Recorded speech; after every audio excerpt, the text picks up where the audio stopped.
So the question of identity is coming up again because this is the question of our era, and the status quo, the powers that be, have no good answer for it. Now, I've just finished.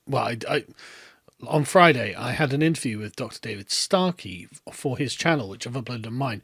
I'll leave a link in the description if you'd like to talk about it, because we talk about the question of belonging and the idea that we have an expectation that the people who are embedded in the social fabric of the country and belong to the actual community, not like the abstract gay community or black community or Muslim community, but the actual places, and actually live in the English communities in England, and obviously the Welsh in Wales and Scottish, blah, blah, blah. These people don't really need to have a dire question of identity normally, because obviously you just inherit all of these things from the past. You are this thing, and it is just a core part of you.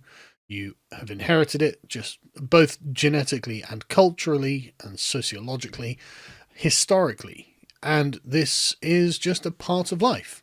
You carry this with you, and everyone else carries theirs with them, and you recognize the difference between someone else's and yours, and you understand that these are two separate and distinct things.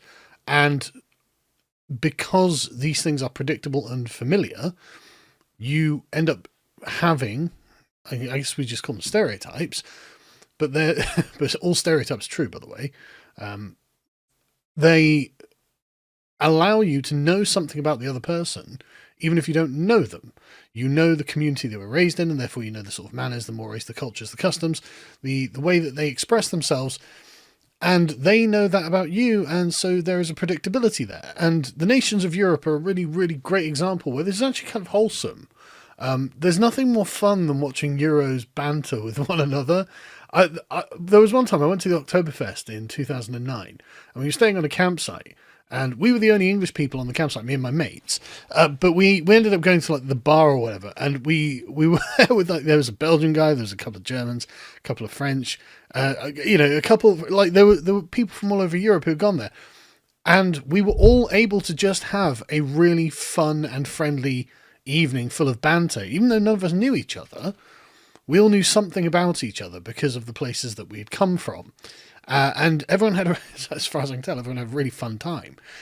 So the reason that I say all this is because, like I said, Starmer recently, Morgan McSweeney has just resigned today, by the way. We'll talk about it on the podcast. But this came in the wake of Starmer being completely under attack for basically having his Labour Party controlled by Peter Mandelson, the Prince of Darkness and one of Jeffrey Epstein's closest friends. So his premiership is on the rocks, and so he decided, right, I'm going to come out and just attack everyone. He attacked Matt Goodwin, Reform, the online right, the left, and he kind of cast shade on the soft left for not being supportive enough of him. And then he basically promised loads of money to immigrants if they'd support him. Because, as he says, he came out and said, Matt Goodwin said that non-white people can't be English. As long as I've got breath in my body, I will always fight against that politics. But I mean, that seems to be a description of reality, Starmer. That seems to be, and it's not that every English person is white. There are, people like Calvin Robinson, who has a Jamaican father, white English mother, who's half white, but he has English heritage, and therefore born and raised in England. Therefore, we can adequately consider him English. But there are lots of other white people who are not English. So it's not that actually the colour is the thing that determines, it is the ancestry and the community in which you're raised. So it's one of those things, because I mean, like, lots of Americans have English ancestry, but they don't identify as English because they're not born and raised in the English community. So not only do you have to have some ancestry and tie to this place, but you have to be a product of the place as well, I think, to really feel that you have this kind of equality of belonging in a particular group. You can have, like, the biological properties of belonging to that group detached and feel like you have an equality of belonging in another group. But the point is, it's all very complicated, right? And Starmer, but it's in fact, it's very complicated. But for Starmer, it's actually not very complicated. Being English is like being a woman.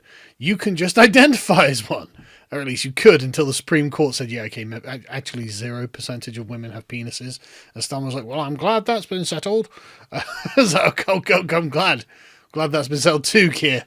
But the point is, you come to your ethnic heritage in ways you don't get to choose, and you don't just get to change them. Even if you are a foreign man, a man who moves to another country, so you are the foreigner there, and you marry a native woman, and you join the community. Like, that's the most concrete way of joining the community. You are still not ethnically of that stock, even if you are, through goodwill and your own personal investment, contributing to the community, and the community recognises you as one of their own. And your children, of course, therefore are. And this is how people, all through history, it was well understood that intermarriage is how you bind communities together, by the way.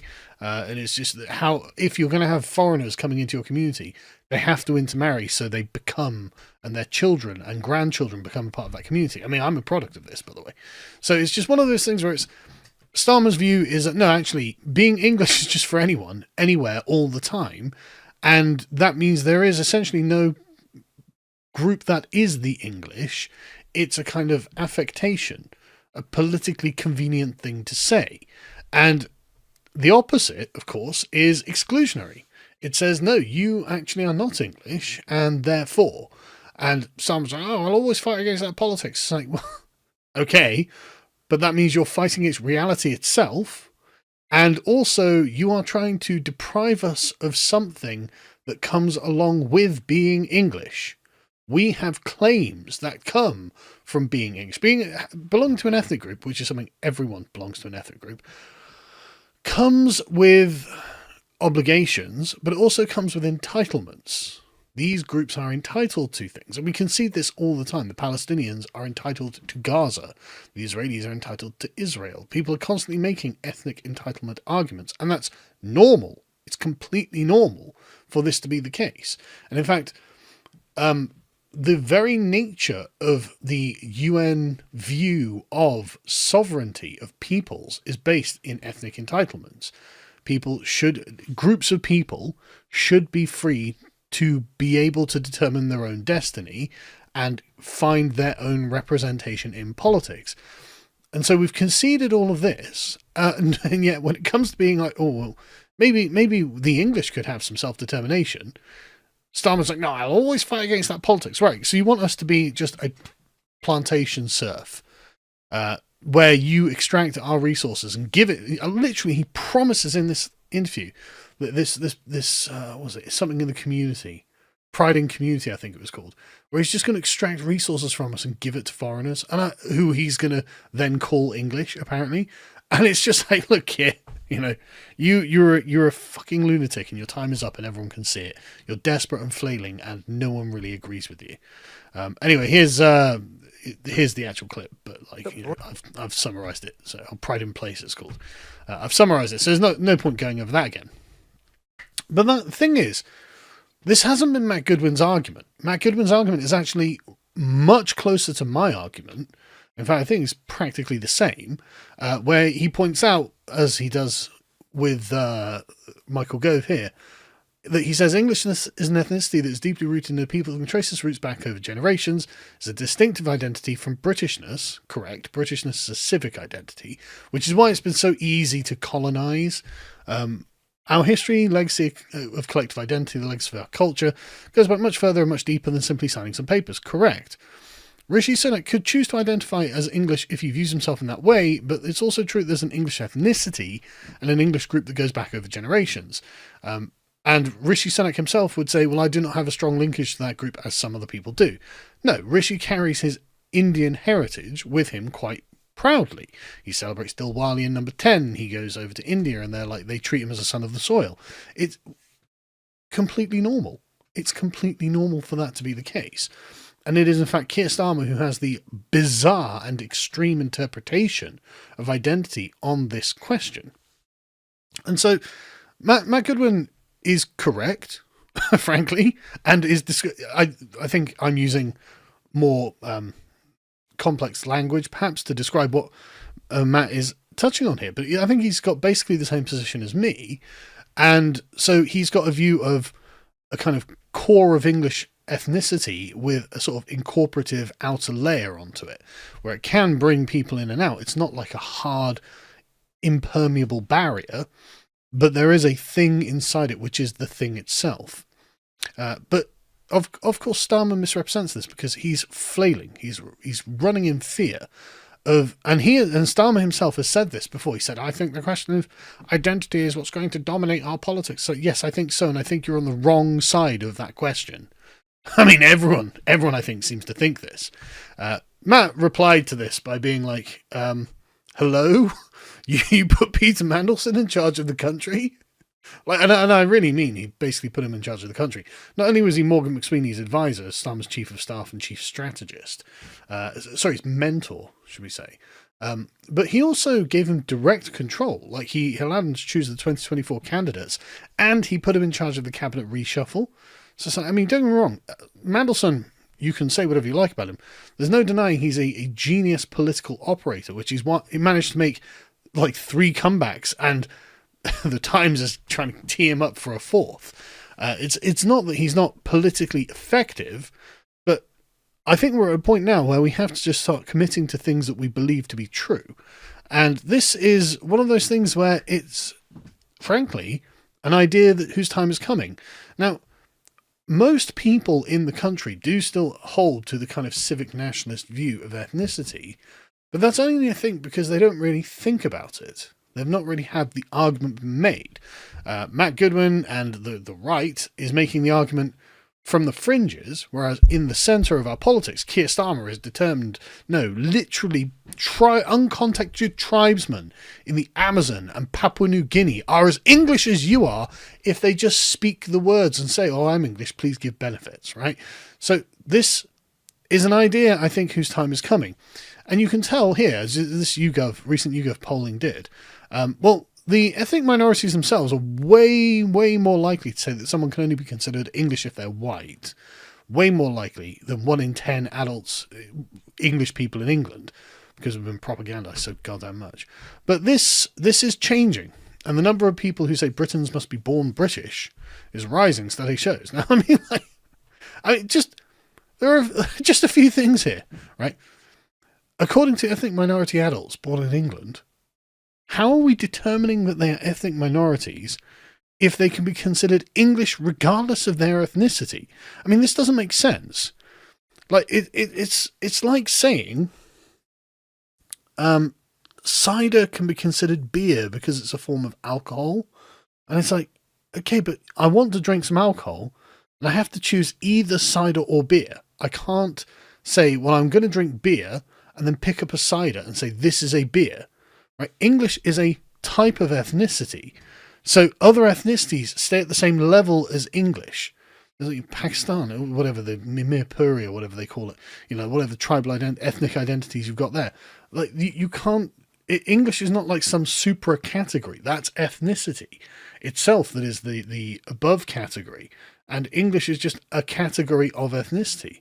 So, like, the idea that you can consider someone English who is ethnically not English is at very best sort of like a moral argument about incorporation and respect for belonging and regard, which is what I was talking about with the David Starkey interview. Again, link in the description. It's a really good conversation because these, like I said, these are ideas I've thought about a lot. And Starkey was really enjoying having these clearly put to him, because I think, in fact, the description of the video is incredible. He calls me prescient, and I'm like, wow, that's very flattering. I actually don't see myself as being very prescient. I often don't see a lot of things coming. But anyway, the point being, it's an idea whose time is coming, where people are just realizing, hang on a second, do you have to be born in Britain to be British? Well, if you're not born in Britain to be British, why can't, like, everyone in China just say, oh yeah, we're British, actually? So what do you mean? Oh, we've just decided to be British. And as such, we're going to start claiming welfare. Do we have to be in Britain to claim welfare in Britain? Who knows? A really interesting question, isn't it? But let's see here. Research finds worrying surge in support for hard-right narratives on national identity. True narratives, true descriptions of reality, and the public are starting to realise, oh no, we have to start thinking about this, actually. These are ideas we have to start considering, because we didn't have to. You don't have to consider these things when your nation is 90+% homogenous. You don't really have to think about it. It's the minorities who have to think about that, not you. And if you don't have a kind of woke tyranny that's desperately trying to cram billions of people into your country and tell you that this has always been this way and you need to accept it or else you're a bigot, if that's not happening in your country, these are just questions that have been long settled millennia ago, and you don't need to think about very hard. And really, there's no reason that you should have to think about this very hard. This people is that people, that one is that one, and that's fine. Like, it's normal. It's not like, it's not an aggressive hatred or anything. It's just there are distinctions between people. And you get these sorts of articles where you're just like, right, okay, I've never heard of an English person thinking about this subject in a way that they find negative, especially, right? This is like a Guardian article from yesterday. The hill I will die on. Britons love saying thank you. I think we should ban the phrase. What? Her argument is that we just say thank you for things. Get off the bus, you say thanks to the guy. Someone in the coffee shop gives you a coffee, you say thank you very much. You know, you like someone opens the door for you, you say thank you, and it's like, but these are the bonding agents. This small phrase is an important bonding agent in English cultural life, and it shows the nature of belonging in the English community. Like, being part of the English community is showing respect and a certain degree of deference to the other fellow who has just helped you out. He saw you, realised, oh, I can help this guy by literally just holding open a door, or, you know, maybe holding his umbrella above your head as you're waiting for a bus or something. You know, just really small things are really low effort, but they're considerate to the other guy. And to show that you appreciate what they've done, you say thank you. And we say reflexively a lot, but it means something. If it's not said, it's rude. Because what he's saying is, no, you're not really my equal in belonging in this. I'm somehow more important than you, and you owed me that tiny service that you provided, and therefore I don't have to thank you for it, and therefore, and makes you wonder what caste this lady comes from, wherever the image has gone. For some reason it's disappeared. That's weird. But the thing is, there we go. The thing is, right, Sanjita Pillai, is a South Asian feminist activist, author of Bad Daughter and the podcast. So, right, I mean, I don't know what caste she comes from, right? But perhaps this is a sensitivity around that issue that she has imported to our country and not understood why we do the things that we do. What is going on here? Because she's just like, she's trying to fit in, and she finds it unusual because this is not culturally normal in her culture. And it's because she is not British. She is not English. She is an immigrant who finds aspects of our culture jarring. What is going on with this? There we go. Who finds aspects of our culture jarring and doesn't really want to do it. She doesn't want to do what she needs to do to fit in. And what that means is she doesn't really belong here. Again, this comes back to the question of belonging. She doesn't belong here because she doesn't like the texture of our society. But I'm sorry, I think it's very important, actually. And I think it's what keeps our society gentle. And it's what makes us feel like we belong in a place.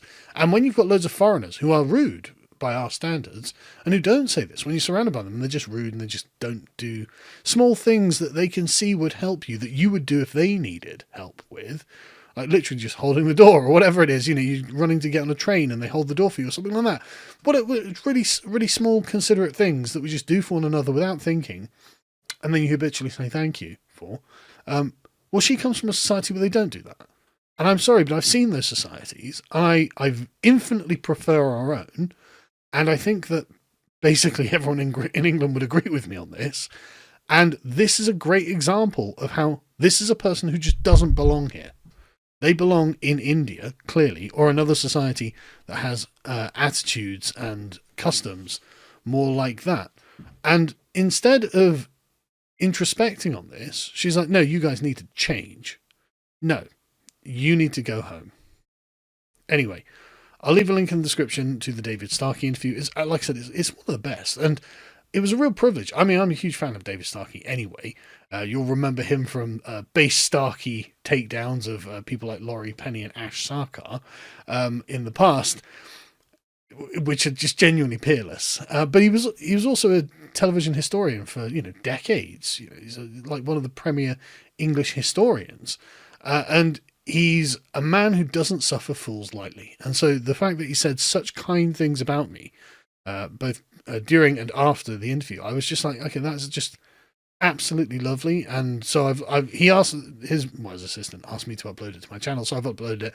But I'll leave a link to the one on his channel as well, so you can go subscribe to him, because he's superb. He's one of the few people in British public life who has genuinely the correct take on things, and the correct right-wing take on things as well, I think. So it's great to see, and like I said, link in the description, and I'll see you in the next video.